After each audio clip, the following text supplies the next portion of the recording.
My name is Raymond Broussard. I am an old man now, retired and living a quieter life than I ever thought I would. For more than 20 years, I worked as a janitor at a large elementary school in the uptown area of New Orleans. I will not give the real name of the school, and I will not use the real names of anyone involved. Some things are better left protected, especially when children were involved. The school was big. Too big, if you ask me. Bigger than an elementary school needed to be.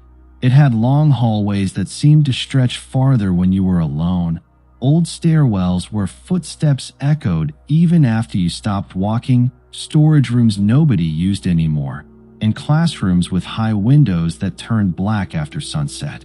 During the day, the building was full of noise. Children laughing, teachers calling names, cafeteria trays clattering, bells ringing. But after dismissal, when the last bus pulled away and the lights hummed over empty halls, that school felt like it belonged to something else. This happened in February many years ago. I remember the month because the cold in that building felt different in February. It did not just sit in the air. It came up through the floors, settled in the walls, and followed you down the hallway like breath on the back of your neck. By then, I had worked there long enough to know every sound that old building made. I knew the groan of the pipes, the knock of the heater, which doors shut hard, and which windows rattled when the wind came off the river. So when I tell you I heard a child crying in an empty bathroom, I want you to understand something. I knew the difference. There was one place in that school I hated cleaning. It was the girls' bathroom near the back hallway, close to one of the older classrooms. It was not the dirtiest bathroom in the school. It was not even the oldest. But something about it always felt wrong. The air inside was colder than the hallway. The lights flickered more than they should have. The mirror over the sinks always looked cloudy, even after I wiped it clean. And no matter how much bleach I used, there was always a faint smell under everything else. Not sewage, not mildew, something metallic, like old pennies held in a wet hand. The first time I heard the crying, it was late afternoon. Most of the teachers had already left. The office was closed. I was pushing my mop bucket down the back hallway when I heard it coming from inside that bathroom. Soft crying, the kind a little girl makes when she is trying not to be heard. I stopped outside the door and called, "Hello? You all right in there?" The crying stopped. I waited. The hallway was silent except for the hum of the lights above me. I knocked on the door. No answer. I opened it slowly and stepped inside. The bathroom was empty. Every stall door was open except the last one. I could see beneath it. No feet. No movement. Still, I walked toward it because something in me needed to be sure. When I reached for the stall door, it opened by itself. Just a little. Not fast. Not dramatic. Just enough for the old hinge to creak. I stood there with my hand still in the air. Inside the stall, the toilet was dry. Bone dry. No water in the bowl at all. That was impossible. I had checked those bathrooms earlier that day. Everything had been working. I stepped back, trying to make sense of it, and that was when I heard a whisper from the sink behind me. "Don't say her name." I spun around so fast my shoulder hit the stall wall. There was nobody there. The sinks were empty. The mirror was clean. The bathroom door was still open behind me. I stood there for several seconds, breathing hard, trying to convince myself I had imagined it. Then the toilet in the last stall flushed by itself. I left without finishing the bathroom. That was the first time. After that, things started happening every few weeks. Nothing big enough to report without sounding like a fool. Small things. A stall door locked from the inside when nobody was in there. Wet footprints across a dry floor. A child's handprint on the mirror, too small and too high for any child to have reached without standing on the sink. Once, I walked in after school and found all the faucets running full blast, though I had shut them off myself an hour earlier. And sometimes, I heard the crying. There was one teacher who knew I did not like that bathroom. Her name, for this story, will be Mrs. Evelyn Carter. She taught in a classroom near the back hallway. She had been at the school for years. She was kind, patient, and stronger than people realized. Some teachers walked past me like I was part of the floor, but Mrs. Carter always spoke. She called me Mr. Raymond. She brought me coffee when the weather was cold. If I was fixing something in her room, she talked to me like I mattered.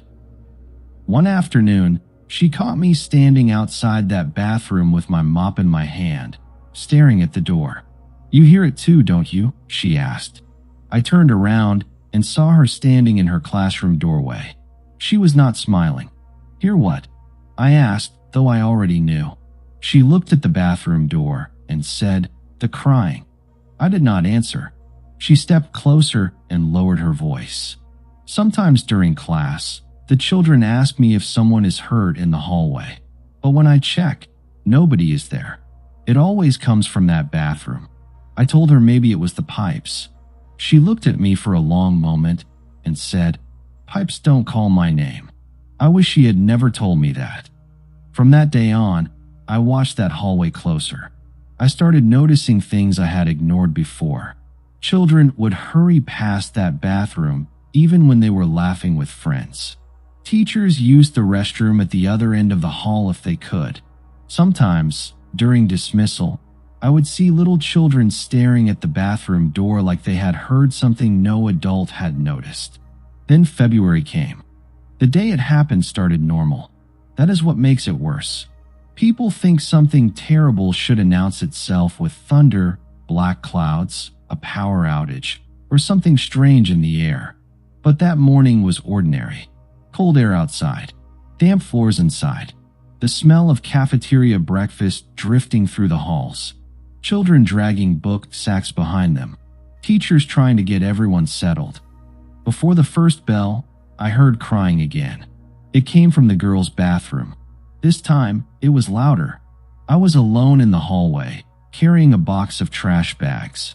The crying rose and fell behind the bathroom door like someone had both hands over her mouth. I stopped walking. My first thought was to go inside, but something held me there. I had the strongest feeling that if I opened that door, I would see someone standing in front of the mirror. Not a child, something pretending to be one. "Who's in there?" I called. The crying stopped. Then 3 slow knocks came from the inside of the bathroom door. Knock, knock, knock. I stepped back. The door opened just a crack. No hand pushed it. No one stood behind it. It just opened, slow enough for me to hear the old hinge complain. The smell came out first. That metallic smell, stronger than before. I did not go in. I closed the door with the side of my hand and walked away. That was a mistake. A little before lunch, I was near the other end of the back hallway when the screaming started. In a big elementary school, children scream all the time. They scream on the playground. They scream when they chase each other. They scream when someone takes a pencil or steps on a shoe. But this scream was different. It was raw, terrified. The kind of scream that makes every adult in the building stop moving. Several girls came running out of that bathroom. They burst through the door so hard it hit the wall. One of them fell to her knees. Another grabbed at her own hair. Another kept trying to speak, but nothing came out except breathless little sounds. Their faces were pale, and their eyes were wide. Not like children pretending to be scared, but like children who had seen something their minds were too small to carry. Mrs. Carter came out of her classroom first. Another teacher followed. I ran toward them. "What happened?" Mrs. Carter asked. The girls all started talking at once. "It was in there. We didn't do it. She told us to." There was blood. The last word made the hallway go quiet. One girl, the smallest of the group, kept pointing at the bathroom door. Her finger shook so badly I thought she might faint. Mrs. Carter knelt in front of her and said, "What did you see?" The girl's lips trembled. "The toilet filled up," she whispered. "With what?" Mrs. Carter asked. The child looked at me, then at the bathroom. Blood. A few children had already crept to their classroom doors to watch. When they heard that word, the whispering started. Teachers told them to get back inside, but children hear everything. Children always hear what adults think they are hiding. I moved toward the bathroom, and one of the girls screamed, "Don't go in there." I should have listened. I opened the door. The bathroom lights were flickering. Not all of them, just the one above the last stall. The air inside was freezing. The first thing I noticed was that every stall door was closed. That was strange because a few minutes earlier, children had come running out, and in their panic, they would not have stopped to close anything. I stepped inside and called, "Anybody in here?" No answer. I pushed the first stall open. Empty. Second stall. Empty. Third. Empty. When I reached the last stall, I stopped. There was something wet spreading across the floor from under the door. Not much. Just a thin dark line creeping slowly over the tile. I stared at it, and for a few seconds, my mind refused to understand what I was seeing. Then one drop fell from somewhere inside the stall and hit the floor. Plink. The stall door was locked. I reached over with my key and opened it. The toilet water was clear. I stood there, staring into the bowl. No blood. No stain. No red water. Nothing. The floor beneath the toilet was dry too. Whatever I had seen under the door was gone.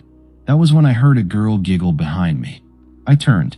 The bathroom was empty, but in the mirror above the sinks, for 1 second, I saw all the stall doors standing open behind me, and in the last stall, a child was sitting on the floor with her knees pulled to her chest. Her hair covered her face. I spun around. The stall was empty.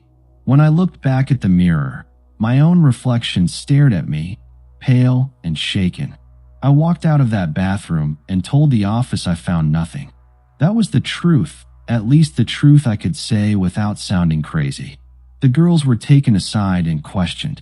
None of them wanted to admit what they had been doing. They cried, denied it, and looked at one another with that secret fear children have when they know punishment is coming. But children talk. By lunch, whispers were moving through the school like smoke under a door. They had played Bloody Mary. Nobody said it loudly. Nobody wanted to get caught saying it. But I heard enough. A boy whispered it near the water fountain. 2 girls said it by the cafeteria doors. A child told another child that the girls had gone into the bathroom, stood near the mirror, and said the name 3 times. Another child said they had dared the smallest girl to flush the toilet afterward. That was when the bowl filled up red. But there was something else too. Something the children whispered so softly that most adults never heard it. One of the girls said the mirror answered. Not with a face. Not at first. With a voice. A little girl's voice. It said, "You called me." After lunch, everyone tried to move on. That is what schools do. Something strange happens, and the schedule swallows it. Children go back to class. Teachers return to lessons. The office pretends everything is under control. Noise fills the building again, and the fear gets pushed into corners. But the building did not feel normal. The hallway near the bathroom had gone cold. Not chilly, cold. The kind of cold that makes your teeth ache. I saw children slow down when they passed that door. I saw one little boy begin to cry without knowing why. I saw Mrs. Carter standing in her classroom doorway, watching the hallway with the same look I had seen on my own face in the bathroom mirror. Her class was in session after lunch. Her classroom was one of the older rooms, with tall windows and wooden cabinets along one wall. Behind her desk was a cloakroom where the students kept their book sacks, jackets, lunch bags, and supplies. It was not much bigger than a storage closet, but during the day, children went in and out of it constantly. Hooks lined the wall. Shelves held paper, glue, pencils, and extra books. Mrs. Carter told me later that the first sign was the crying. She had been writing on the board when the room went quiet. Not teacher quiet. Wrong quiet. The kind that happens when every child hears something at the same time, but no one wants to be the first to say it. Then a little girl raised her hand and said, "Somebody's crying."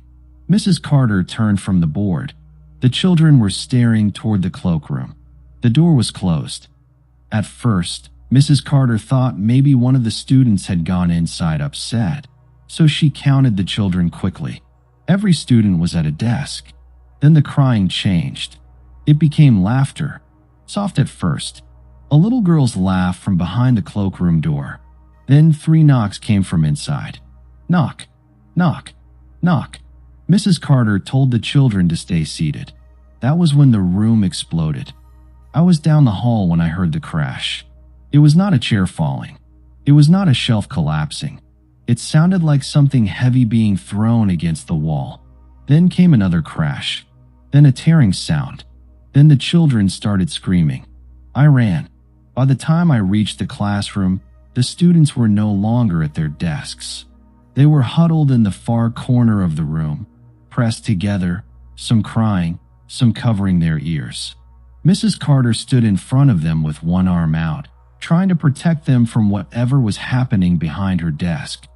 The noise was coming from the cloakroom. Something inside was destroying it. Book sacks slammed against the inside of the door. Jackets snapped like someone was ripping them off the hooks. Papers flew out from under the gap at the bottom, sliding across the classroom floor.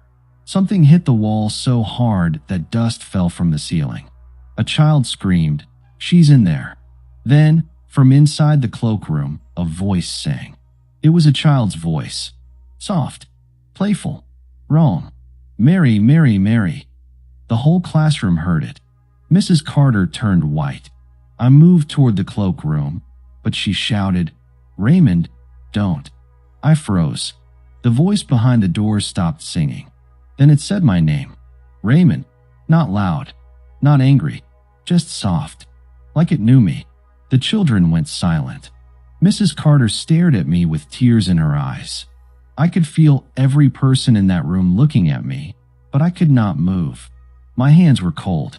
My mouth was dry. The cloakroom door shook once. Then everything stopped. The sudden silence was worse than the noise. I stood there, staring at the door. I wanted to leave. I wanted to take every child in that classroom and run out of the building. But I was the adult. I was the man with the keys. I was supposed to open doors when other people were afraid. So I stepped behind Mrs. Carter's desk. The cloakroom knob was freezing. The moment my hand touched it, I heard crying on the other side. The same crying from the bathroom. The same crying I had heard before the first bell that morning. Only now, it was closer, like someone had pressed her mouth right against the wood. "Please," a little voice whispered. I almost answered. I thank God I did not. I opened the door. Everything inside had been thrown everywhere. Book sacks were scattered across the floor. Jackets had been ripped off hooks and twisted together. Papers covered everything. A lunch bag had burst open, and food was smashed against the wall. A plastic pencil box lay cracked near my foot. Books had been shoved from the shelves and piled in the center of the floor like a little altar. But that was not the worst part. On the inside of the door, written in red, were 3 words. "You called me." I stepped back so fast I hit Mrs. Carter's desk. No one spoke. Mrs. Carter covered her mouth with both hands. The children began crying again. One little girl screamed that she wanted her mother. Another child kept saying, "We didn't mean it. We didn't mean it." I looked into the cloakroom again, forcing myself to search every corner. Nobody was inside. No child. No adult. No animal. No open window. No place for anyone to hide.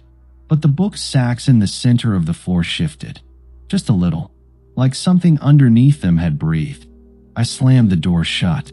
The office was called. The principal came down. Other staff came too. By then, the children were hysterical, and Mrs. Carter could barely speak. She told the truth. She said something had been in the cloakroom. She said a voice had come from inside. She said the room had been torn apart in front of the entire class. The principal did not believe her. I saw it on his face before he said a word. He looked at the children and saw panic. He looked at the cloakroom and saw a mess. He looked at Mrs. Carter and saw a problem. Schools do not like problems they cannot explain. They do not like stories that make parents ask questions. They do not like teachers who say impossible things in front of children. The red writing on the door was wiped away before the day ended. Not investigated. Wiped away. I know because I was told to clean it. I asked what it was. The principal said, "Paint." I said, "There's no paint in that room." He looked at me the way men in offices look at men holding mops. "Clean it, Raymond." So I cleaned it. It did not come off like paint. It smeared dark at first, then faded into the wood like the door was drinking it. That afternoon, after the children were moved to another classroom, I found Mrs. Carter standing in the back hallway. Her face was pale. Her hands were shaking. "They think I scared them," she said. "You didn't," I told her. "They said I lost control of my class." I shook my head. We all heard it. She looked toward the bathroom. "No," she whispered. We heard part of it. I did not understand. She stepped closer and lowered her voice. Before the cloakroom started shaking, I heard crying. I thought it was coming from inside the room. But when I got closer, Raymond, it was not coming from the cloakroom. I looked at her. Then where was it coming from? She looked at the wall behind her desk. Inside the wall. That evening, after most of the staff had left, I went back to the girls' bathroom. I do not know why. Maybe guilt. Maybe pride. Maybe because Mrs. Carter had looked so broken, and I needed to prove to myself there was still something ordinary hiding under all of this. The school was almost dark. Only some hallway lights were still on. The building was large, and at that hour, every sound traveled too far. My keys jingled against my belt. The wheels on my mop bucket squeaked behind me. Somewhere above me, an old pipe knocked once and went silent. When I reached the bathroom, the door was already open. Just a crack. I knew I had closed it earlier. The smell came out into the hallway. Metallic. Wet. Old. I pushed the door open. The bathroom lights flickered. The stall stood closed. The mirror was fogged from end to end, even though there was no hot water running. 3 long streaks ran down the glass, like small fingers had dragged through the fog. I stepped inside and called, "Who's there?" My voice sounded small in that room. The last stall door clicked. Locked.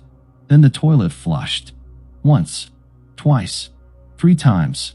Water began spilling out from under the stall door. At first, it looked dark because of the shadows. Then it reached the light. It was red. I backed away until I hit the sinks. My hand landed in something wet. I looked down and saw a small handprint on the porcelain. Then the mirror cleared in one round spot directly in front of my face, as if someone on the other side had wiped it with a palm. In that clear circle, I saw the bathroom behind me. I saw the stalls. I saw the door. And I saw a little girl standing behind me with her head tilted to one side. Her hair hung wet over her face. I spun around. Nothing. When I turned back to the mirror, words appeared in the fog, one letter at a time. Not Mary. I could not breathe. The bathroom door slammed shut. I ran to it and grabbed the handle. Locked. I pulled hard, but it would not open. Behind me, the last stall door began to shake. Not rattle. Shake. Like something on the other side was holding the door with both hands. Then the crying began again. Only this time, it was not one child. It was many. Crying from the stalls. Crying from the sinks. Crying from the walls. The sound filled the bathroom until I clapped my hands over my ears. Under the crying, I heard whispering. "Don't say her name. Don't look. You called me." The last stall door burst open. I did not see a person. I saw darkness. Not shadow. Not a room with the lights off. Darkness. Thick and deep, like the stall had opened into someplace that was not part of the school. From inside it came a small pale hand, gripping the edge of the door. Then another. Then a child's face began to rise from the dark. I screamed. The bathroom door flew open behind me, and I fell backward into the hallway. The lights above me flickered hard enough to hurt my eyes. I scrambled to my feet and ran. I did not stop until I reached the front office. I slept in my car that night. I am not ashamed to admit it. The next morning, I found the bathroom dry. The mirror was clean. The stall doors were open. There was no red water, no handprints, no writing. But in Mrs. Carter's classroom, every book sack in the cloakroom had been placed neatly in a circle on the floor. In the center of the circle was my key ring. I had not been in that room since the day before. Mrs. Carter did not last long after that.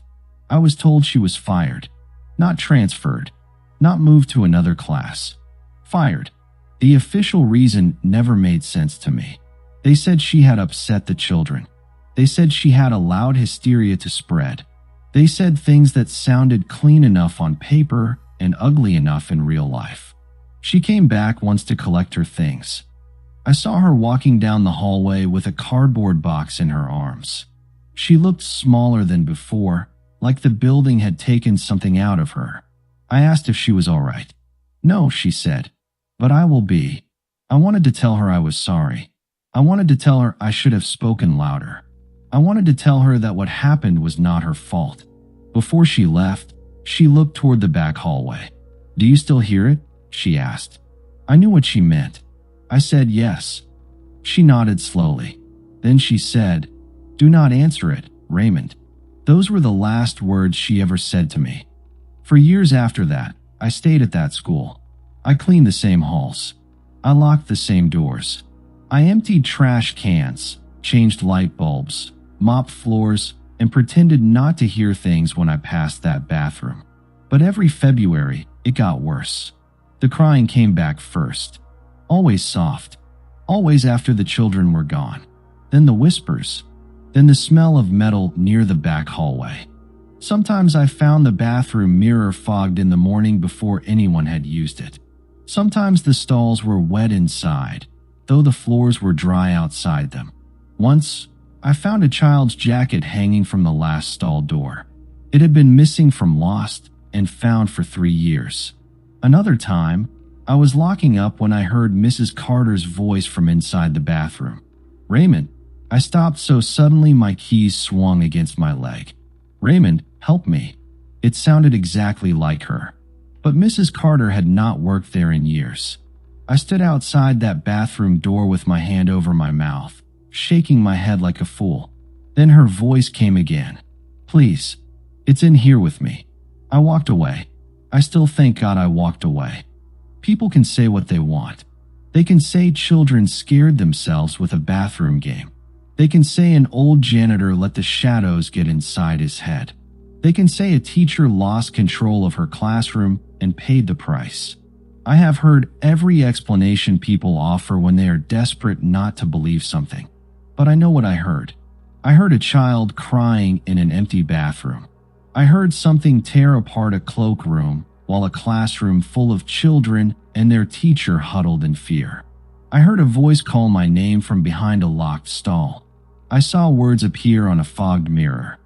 And many years later, when a grown woman who had been one of those students told the same story from the other side of that classroom, I finally knew I had not carried it alone. She remembered the girls running from the bathroom. She remembered the toilet. She remembered the blood. She remembered the cloakroom being torn apart. She remembered Mrs. Carter. And she remembered what none of the children would admit to the adults that day. They had gone into that bathroom and played Bloody Mary. But according to her, that was the part everyone got wrong. Because when they said the name into the mirror, the thing that answered them was not Bloody Mary. It was already there, waiting for someone to call it anything at all.